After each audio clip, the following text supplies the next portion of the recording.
in capitalism, with capitalist state, you have in capitalist states both liberal and non-liberal capitalist states. The mechanism of inclusion and exclusion go hand in hand.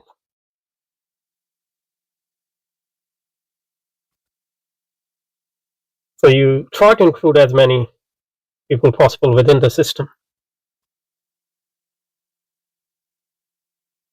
but then you exclude those who are no longer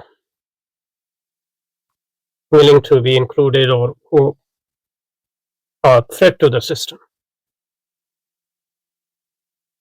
So depending on how much inclusion and how much exclusion will be affected at a particular time and space depends on the many contingent factors as well, but essentially depends on the strength of or perception of the strength and relative strength and weakness of a capitalist state. In a similar way, repression and freedoms, seduction and freedom and repression go hand in hand. And to the extent that people are seduced, and repression is no longer necessary, but repression is always there.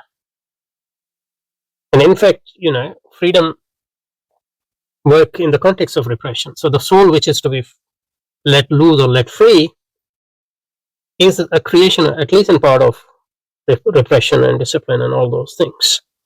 So that's why this dichotomy of seduction and reduction is very historical. Even today, there's a lot of repression which is needed at different levels.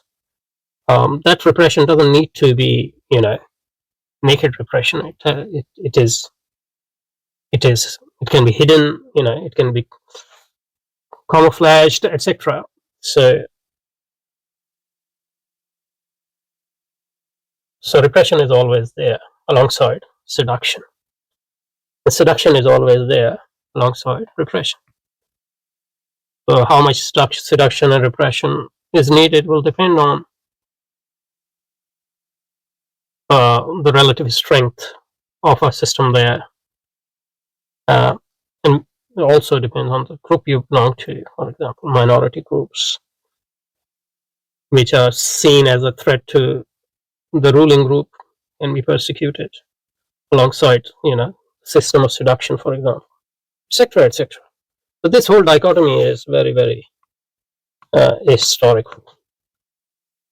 So the neoliberal system of rule has a very different structure here. The power maintaining system no longer repressive. That's not true. Yeah. Like even in the first world.